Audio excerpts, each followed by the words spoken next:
my dance, make it hurt.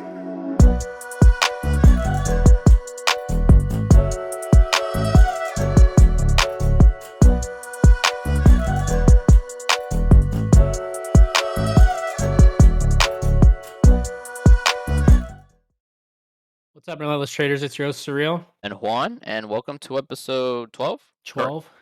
All right. Did the chop stop? We'll see. Um, Chop didn't stop in my equity curve.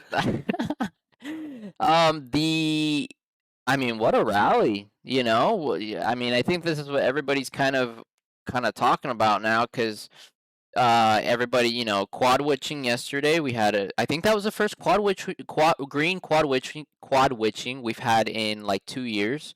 Every other quad witching, every quarter that comes, I think it's like a -1%, -1.5% on, SPY and Q.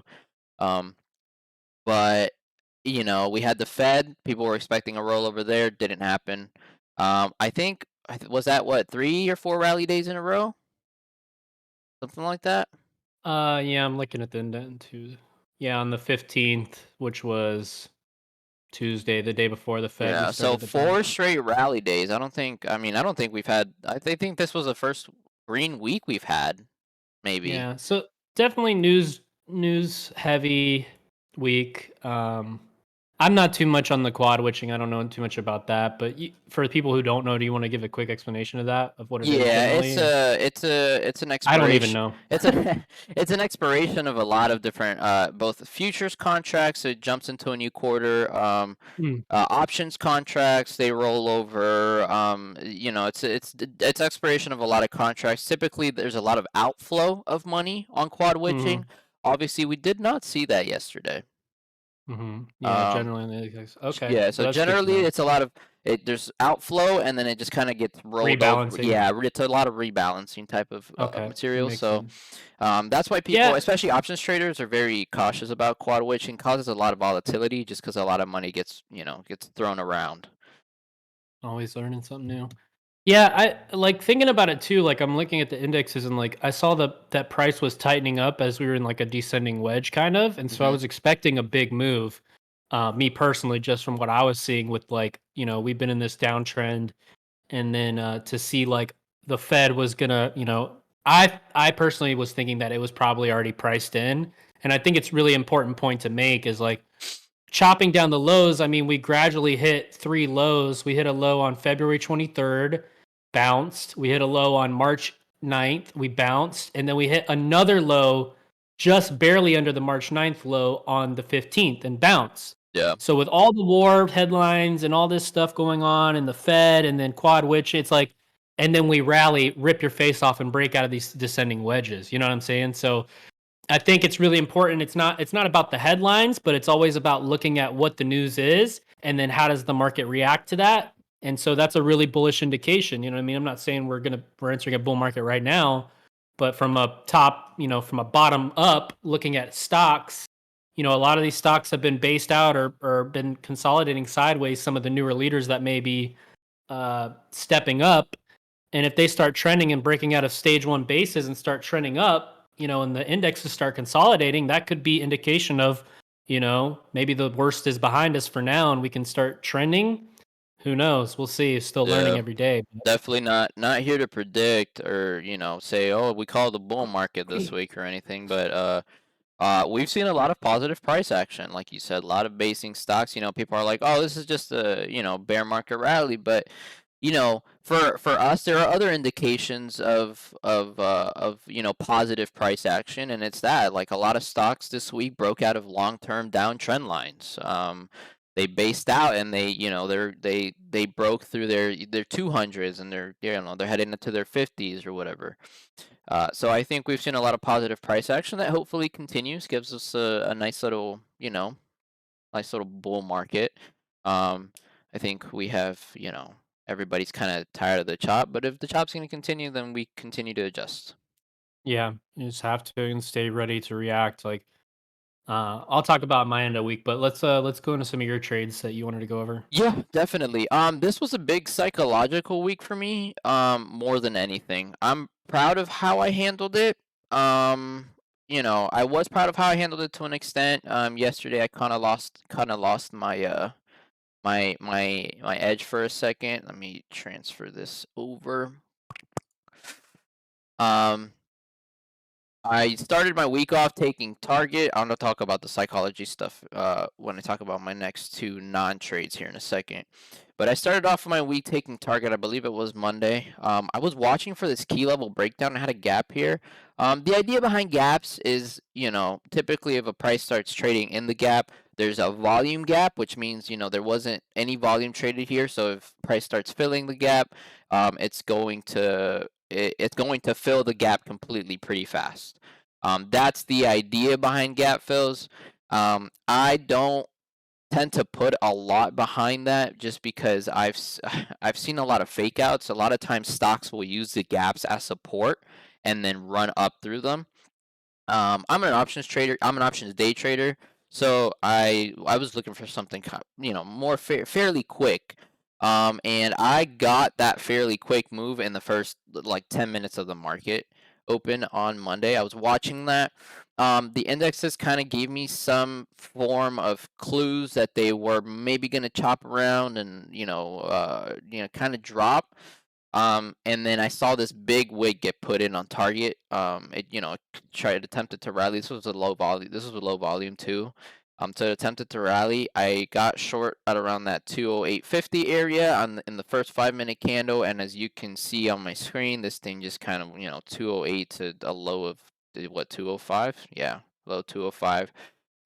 Huge candle. I was already attempting to exit. I think this was like a 45. I think at one point I was at 60% on this trade within the first 10 minutes. So I was just kind of waiting, if the market was going to roll over completely. This thing possibly could have gap filled, but this was a huge extension candle. I didn't want to give up, a lot. I'm still on one contract, still abiding by my rules. I knew I was at a big multiple of my risk, especially very fast. So if this thing gave me any indication of attempting to rally, I was going to immediately exit. And that's exactly what I did. As soon as this thing, tried to roll over again and then started churning up, I was like, yep, I'm out. So 45% winner on a Monday morning in the first 10 minutes. That was, that felt pretty good. Nice way to start the week. Yeah, very good way to start the week. And then I didn't take many other trades. I was red on the rest of the trades. I think I took 2 more trades the rest of the week. But I didn't give up, all of my profits. I think I gave up not even half of the profits from this trade. So I think that's pretty good. Risk management there, right? Finance my losers. 100%.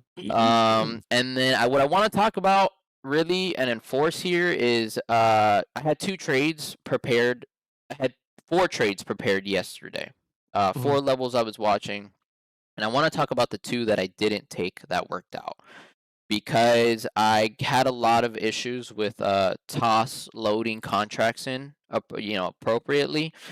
Do I know if it was because these options were still being priced in? Or it was just like a lag on the toss end or my end version? I'm not 100% clear on that. Like this is, this was just something beyond my control. And I took the one trade that I did, I did take one of my trades that I had planned yesterday. I stopped out small red on it. I'm happy because I followed my plan, stopped out small red. That's always my goals for my trade. It's either small red, small green, or big green. That's it. Um, and but when I saw on my charts the other 2 trades going, I started getting very flustered, and that I could feel the FOMO creeping in. We haven't had a lot of follow through. I've been scalping my level breaks, big extension. But, look at, I mean, on my screen, you see like I had Baba through 101.89. First 5-minute, on the second 5-minute candle, it broke out and it did not look back. It came back, tested VWAP, held VWAP, and continued to go. And, this would have been a huge winner for me. I mean, this thing from, 101 to a high of 111, you're talking about almost a 10% move on the stock. And then you can definitely feel FOMO, especially because I had the plans. I was in there. And then the next one was CrowdStrike. And this one came, kind of came in, and kind of came in again, possibly gave you another entry, but at this point I had walked away. I had way too much, too many emotions rolling for me to trade Yeah. appropriately, and that's not something I wanted to do. It's good So, that, and we talked about that too. I know when you're frustrated about all that, like, I think it's like I was telling you, I was like, I know you miss trades or whatever, and da da da, but like having the ability to instantly like realize that and be uh responsible enough to cut the screens off and get away, because like in that moment, how many traders fall into revenge trading and immediately just start firing off orders, stopping out left and right, or you know what I mean, or just start self-inflicted like that. Having that skill and that awareness to just step away and be like, hey, I'm not seeing it, I'm not feeling it right now, like how much money is that going to save you having a skill like that in the long yeah. run? It's really like huge skill, great growth. And I want to reinforce the fact also that if you're FOMO trading and you're firing off orders and they're working out and you're making money, you're also reinforcing bad habits. Yeah. If FOMO took over your trading, in that moment that bad, and you made money, you're gonna want to revert back to that when it happens again. And Yeah, then exactly. it's gonna get worse and worse progressively. So I can just make money just by clicking buttons. You know what I'm saying? It's like, Yeah. that's gonna come and bite you in the butt pretty quick. So Yeah. that's not something you wanna do. Not a habit you want to Yeah. revert to And in, so in when that moment of weakness. Correct, and so when you feel that, for me personally, I'd rather walk away. Again, not a big account. I'm not here to make, 50 to $100 every day. That's not my purpose. That's not my goal. I'm trying just to consistently get better. Mhm. still a fairly newer trader.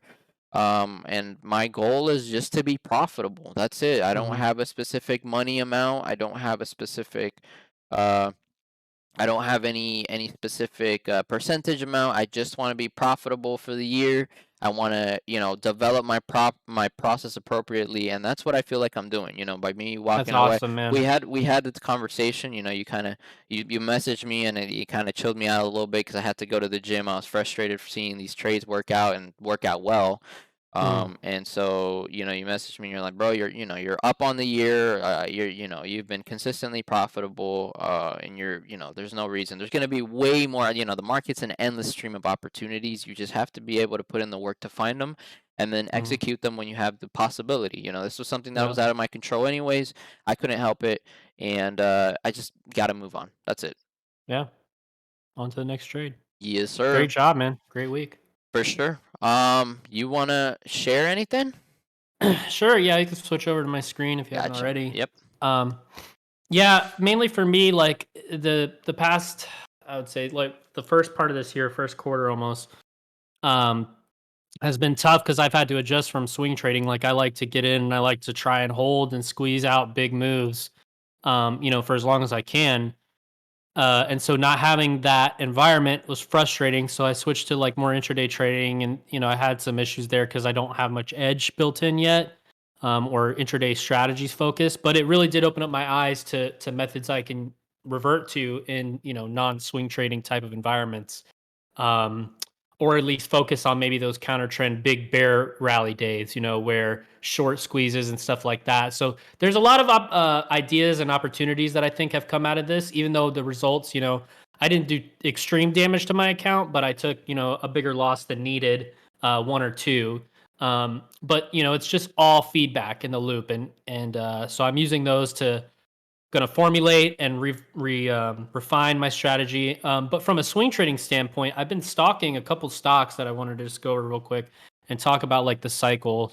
Out of a lot of the books I've read too, like swing trading, it's really given me a bottom up approach. I do follow the indexes, and I've been getting better at seeing like shorter term price action and like being aware of like, oh, when this week, like I thought that this week or next week we could be subject to a bigger move, and then that kind of played out based on my index analysis. But you know also taking that index analysis and taking a bottom up approach, meaning a lot of people take like a macro approach and they say like, oh, the economy and the indexes are here, and inflation and like people love to make things complex to sound smart, and I'm just like, I don't want complexity. because complexity, it's too much. How could you make trading decisions off of that?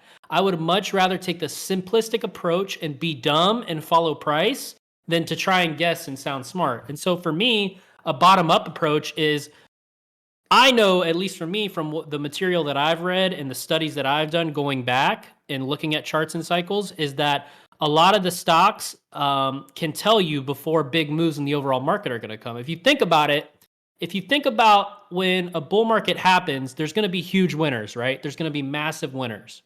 Where these stocks have to come from somewhere, right? They have to come from a basing period where institutions and investors are accumulating when they're down, right? And that's how it forms a base.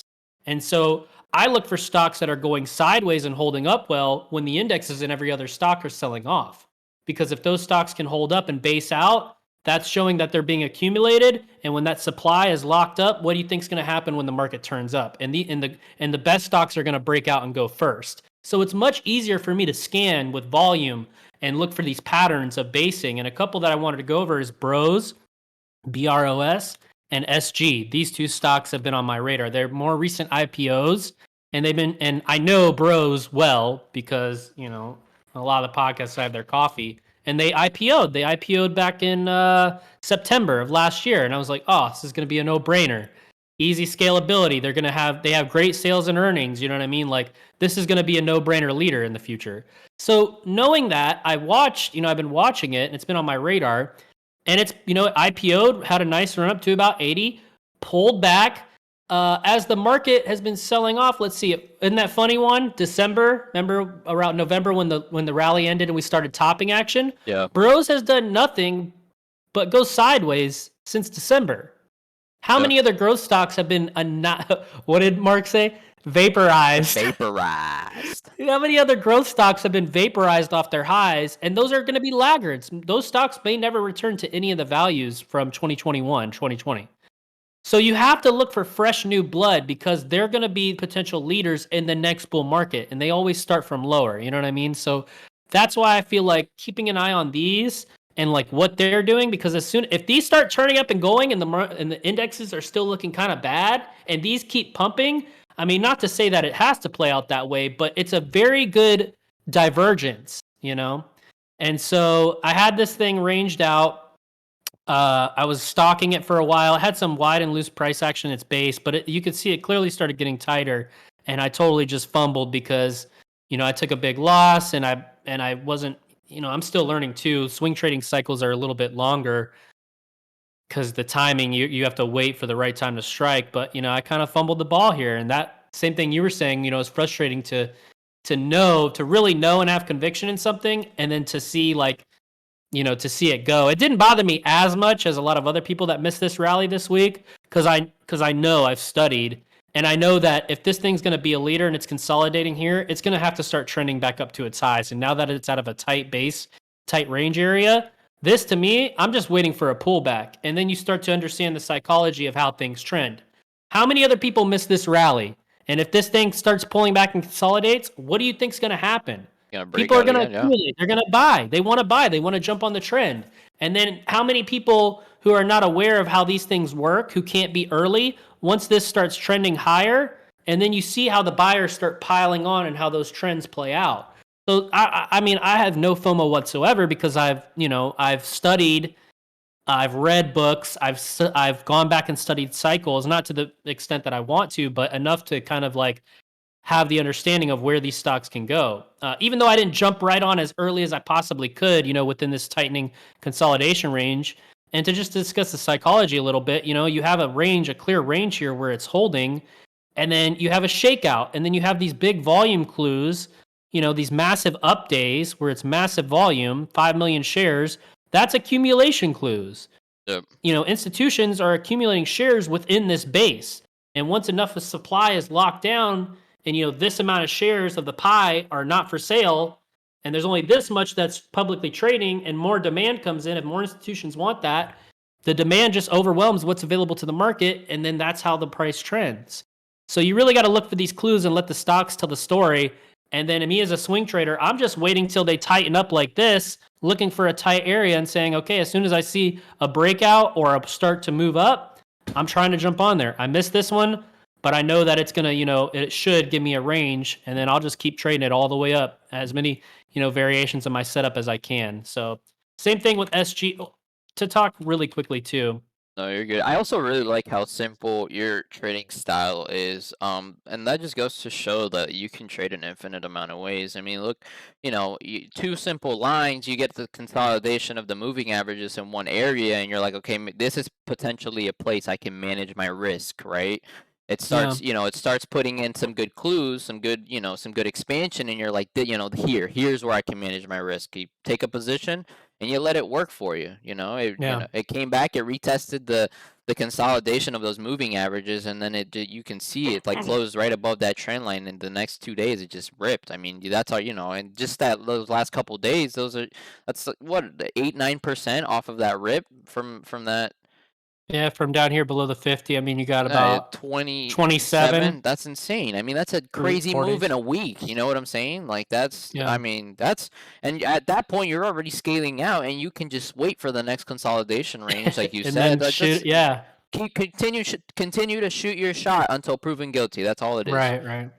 Yeah, and a lot of nuanced stuff in there too within a base. Like a lot of people like don't look at nuanced stuff like this. Like this is a shakeout here. Like, we were talking before the podcast too about key levels and stuff like that. And even as investors or something, just like you gotta understand what's playing out in here. Looking from about here, this first major bounce after this big leg down, we can kind of see from this point on, look at that level like right in there. You know what I mean? Like along the way here, look at this area where it drew a line in the sand. Yeah. Somebody's sitting on the bid down there. The Yep. market's sitting on the bid down there. You know what I mean? And then you just draw off that level alone. Yeah, it's And then the demand zone right there. People are just hitting the orders. and so we have we have a tightening of price action here in this area, and we get a nice little shakeout here. You know what I mean? That's what you want to see, and then a bounce back on nice high. Look at the expanding volume out of that. Like to come down here and there's no, basically what it is, there's no real selling when it comes down through this demand zone here. And even right here, look at this high volume. This is nuance type stuff right here. Look at this candle, and then look at the amount of high volume here. But the candle is not like super long. So even though it's a red candle, we got a nice wick there, and somebody's sitting on the bid right there, eating those shares up in that area. And that's nuanced stuff. That's a shakeout in this whole base. That's constructive. They let the price fade through the demand zone, and then they soaked up those shares. That's like huge. They just got a bunch of shares for cheap down here. Yep. And then you see this little rally that comes off of it, and then we got, out of the top area, we have a nice little supply area right in here. I'm just drawing a crude zone, but we get a false breakout. That's even better. It shakes off shorter term shares. False breakout, traders chase it, let them shake out, price drifts lower. Look at the volume decrease right here, though. Off that false breakout, as price fades back into the range, clearly the volume's drifting off, meaning it's not heavy selling coming in. It was just no institutional bid behind it, and they're letting price drift back in the range. And then look, as it comes back into this demand, you got increased volume right here. Volume increases, price goes completely sideways here. It doesn't drift below, it doesn't crack it. It's increasing as price is moving sideways. They're sitting in that demand zone, eating it up. This is nuanced stuff that you have to pay attention to if you're going to get longer term trends. So me seeing this here, that it's going sideways and the indexes are just selling off, and then finally, once enough supply is locked up, you see it come, you see it poke out of this demand zone, pulls back into this range that I have. It gets tight under the 50. I should have been watching it right here. With all these clues here, after this big gyration of a shakeout, a false breakout, and then it comes back in and gets tight, reclaims the 50, comes out of my range, I should have been on it. I Yep. should have been on that. And that's just kind of how you have to think. SG, I'll talk about real quick too. Same thing as bros. You get a bit of a shakeout in this area, and then this was another one that I was watching, and from the lows of the earnings, I mean, right here, 90% in 11 days. Even if I took it out of the range here, 35%, you Yep. know what I mean, in half that time. And so this is like, to be a swing trader, you have to be, there's definitely more patience because you got to sit through all this crap and really stalk it. But the moment you see what you need to see, and this is a lot of learning for me, so I'll be ready next time for these, but it's still not over. Like, who's to say this doesn't flag out here? That's what I'm looking for. Look at the moving averages catching up. This should put in a low and then bounce and start to tighten up. And when it goes again, And you I'm can gonna see the get it. I'm key, gonna you get can on the see the trend. key level up there too. I mean, just just simple lines. That's all it is. You know what I'm saying? Hmm. You see the level there. You can see the level on top where those wicks are starting to get put in. And like you said, what's to say it can't flag out and go? Yeah, and then just to kind of talk about too, like the range, it looks a little messy on bros too on the daily, like with this, like, oh well, how do you identify this range? Well, you can kind of do it here, and I'm trying to contain the majority of price action, and I don't really care about the extremes, this price action here, because that's an extreme. Look at where the majority is. And to filter out noise, go to the higher time frame. Look at the weekly. The Clear week as day, right? Look at all clean. these Yeah. wicks. Look at all this support here. Look at this date. Look at the body of this and the line here. Look at this. This is a shakeout here. I don't really care about that because look, even though it undershoots the range and overshoots the range, look here. Look here. Look at these wicks here and the bodies are contained. And then look at this right here. Beautiful tight candle in the week. That should have given me a heads up to be ready for this week. Last week, I should have been ready for this week for this because this is, you know what I mean? Like that's the name of the game. I'm learning, getting Yep. better. So Yep.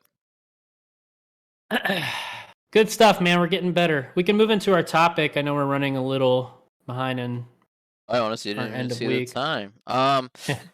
So I think that for this week's topic, we wanted to go into forced trades, Hmm. right?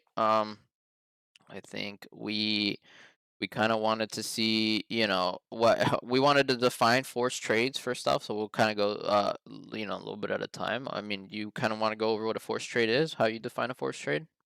Yeah, to me, I was thinking about it too, and like, and we talked about this a little bit before. Is like when you don't have like when you're saying you talked about a couple of your good trades before, and you're like, I just I just didn't even think about it. I just executed, right? Like that's flow state right there. That's like you've seen your setup before and you know in the moment you don't even have to question it. You just execute the order. Now, I'll say this. That's a fine line with that because anybody can just feel FOMO and just click the button like, but if you're feeling FOMO, you're definitely feeling something. What I'm talking about is nothing. Yeah, You're just robotically you're just you execute. You don't nothing flows through your mind because you're flowing with the market. You see your setup that you've seen before. You don't even have to question it. There's no hesitation. There's no uneasy feeling. You just execute the order. yeah, That's exactly how you want to. That's how you know when you're on a good trade, even if it turns into a loser because in that moment you saw what you needed to see and you were able to just execute. yep, So there's a fine line between that. So that to me is like when there's no hesitation, there's no feeling of FOMO or like and then you click the button. It's like no, it's like okay, I'm watching. I think this is setting up, or it's coming down to the level I'm watching. Execute. yep. Enter. Stop is in. Let the trade work out. That to me is how to differentiate between a forced trade and what is not a forced trade. I What mean, about you? that's, easy. And you talk about that flow state, and I think it's so important because I've had a couple of those trades. A lot of the trades I take are like, it could work out. I can manage my risk here. I'm gonna enter, right? But there are some, there's those flow state trades, like you said. And I've had, I've definitely had a few, 3 or 4 trades, and those are typically my biggest winning trades, right? Mhm, Um, and I would just like contract is pulled up, I'm ready for it. I see the volume, I see the price action, and it's click and go. That's all it is. I didn't even have to mhm, think about it, right? I knew my plan going into the trade, but I didn't have to think. It's just like click go, and then I just watch price action just take me to where it needed to take me. That's all it was. yeah, Um, and forced trades, I think it's always going to come back to the FOMO, right? And we can talk about FOMO here really quick because I think it's super important for traders and investors in this day and age to really understand where we come from when it comes to FOMO. mhm, And as we want to, as humans, we want to be included, right? We just have that natural tendency, that natural urge to want to be where everybody else is. Why is everybody excited? Why is, everybody's making money in this trade? Why am I not making money in this trade? yeah, And I think it's very important to understand that, it it may seem like everybody's in the trade, but it's not like that. There's going to be, like we've spoken about even earlier in this episode, there's an endless stream of opportunities in the market. And there's no, even though there is no reason to feel FOMO, you're still going to, I mean, I felt it yesterday. I saw these trades go without me, and I had to walk away.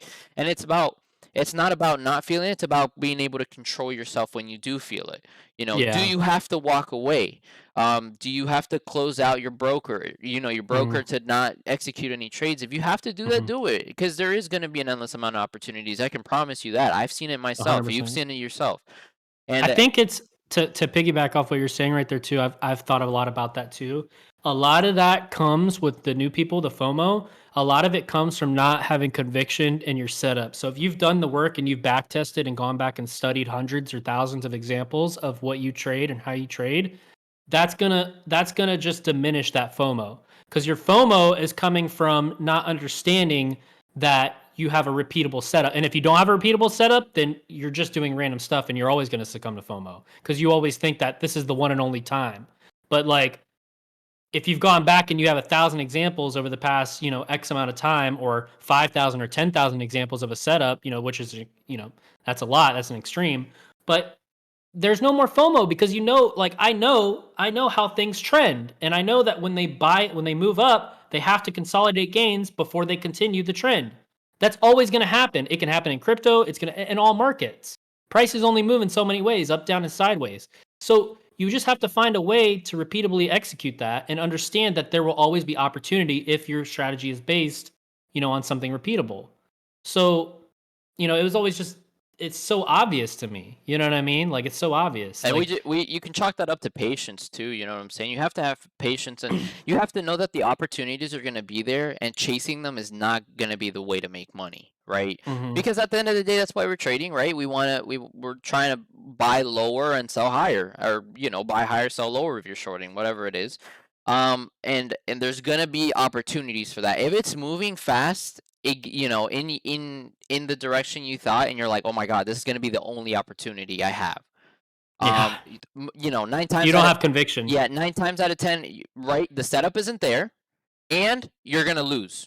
Because, Mhm. if it's moving that fast and you're feeling that urge to just be in it, You're gonna buy the top. yeah, you're gonna buy the top, or you're gonna sell, you're Most gonna sell likely. the bottom, and whatever it is. I mean, it's just you're Yeah. you're And gonna that's get where that zigzag comes in, especially on an intraday too. It's like because by the time you're seeing the confirmation, most likely you're hesitating, and then it gets extended, yeah, especially for intraday. And that's why when you buy, like when you hesitate and you're sitting there like, oh my god, oh my, boom, and you buy it, and that's the bottom, and it reverses because yeah, you're like, it's too late, man. Like you have to understand and study a setup that gets you in before, and shows you yeah. before. Yeah. And that's where a lot of for intraday, and the same thing for swing trading too, but it's elongated. Your timeline's longer.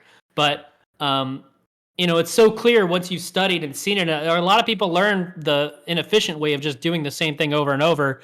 And then by the time you've done it 50 times, you're like, why am I doing this? Yeah. And we can Like, why am guarantee I that you're not the losing? only one in it. That's why the market works the way it works, right? If you're like, oh my God, just inverse my trades and you'll make money, right? Maybe you What? should do that. Maybe Yeah. you should do that and look at what the price tag. If you're buying extended, like study the price action of where that's at and be like, okay, like, oh my god, look, it got tight here and consolidated and it ran 6 bars in a row, and then I bought up here and then it pulled back. Yeah. Well, what did that reversal candle look like? Was there a key level there? Pay attention to how extended the price action is from, like, you know what I mean, like 3, 4, 5, 6 huge green bars. What do you think's gonna And happen? not just huge green bars. I mean, we've spoken about it. You're chasing. These bars they're still green, but they're getting consistently smaller. What is that telling you? Price action is Yeah, slowing down. It's like, oh my god, it's gonna break buying's out for. exhausting. Yeah. It's gonna break out from here, and you buy on that smallest green bar at the top at a key level. What do you think? What do you think is about to happen? It's about to either consolidate or just good. It's gonna roll over and come right back to wherever you needed to enter to begin with, and now hmm you're negative. Frustrated. Yeah, you're Yeah. negative and frustrated. So It's so funny to break that down and stuff. And like, okay, so let's go into how to avoid them then. How would you say, like, what are some of the things, like, we talked about FOMO in that sense, but how would you avoid them? It has to be process oriented 100%. You know, you Mhm. have to go in and you have to have a fine you got to treat trading like a business. I've always said that. You know what you know, like it's just it's Mhm. something I've heard over and over, and the more I'm exposed to the market, the more I can see how that is true. You know, in a business, in a physical business, you have a business plan, right? A lot of the times you have to have a business plan to even get a loan from a bank to start your Right, of business. course. And so, you know, if you treat trading like a business and you have your trading rules, right? I buy at a break of the 50 and I use the 20 as my trailing stop. And you know, if you have a defined set of rules that you can take trades without it becoming emotionally involved, that's just gonna, you know, that process right there is what's gonna save you frustration in the long term. Yeah. Yeah, I agree too. 100% is having that repeatable process and letting that guide you. And then your focus and your review and your feedback loop is all going to be oriented to boxing the market in to where your edge is. Because once you start deviating and doing random stuff, you're just hurting yourself. But to avoid the FOMO and to avoid forcing trades even within your setup, you got to really be patient and wait for that time to execute. Mm, And just do that over and over again. Just try and focus, repeatable process, setup, and more patience for the higher quality ones. 100%. And that'll cut out a lot of those bad trades, forced trades of like Yeah. of the FOMO and the forcing. So And we've said it over and over. It's you know, I would rather wish I was in a trade than wish I was out oh of my one. god. And if you've ever been in a big losing trade or you're watching it go down and like you didn't honor your stop, like that's where that really that for me I've gone through that several times, and it's the more recent trade when I had the big loss just solidified it finally for me. It's like I can't. I would rather get stopped out or not be stopped out for a very small loss over and over and over, or not be in at all, than to be like you know Yep. wishing I was in. So 100%. got to Odd. go through that pain and learn. Yeah, definitely. I think we can call it there for the week. Definitely a lot to process, especially as we potentially enter you know, a new rally bull Yeah, market. You know, there's going to be infinite amount of setups. Don't force them. You know, as always, you know, control your risk. That's it. yeah.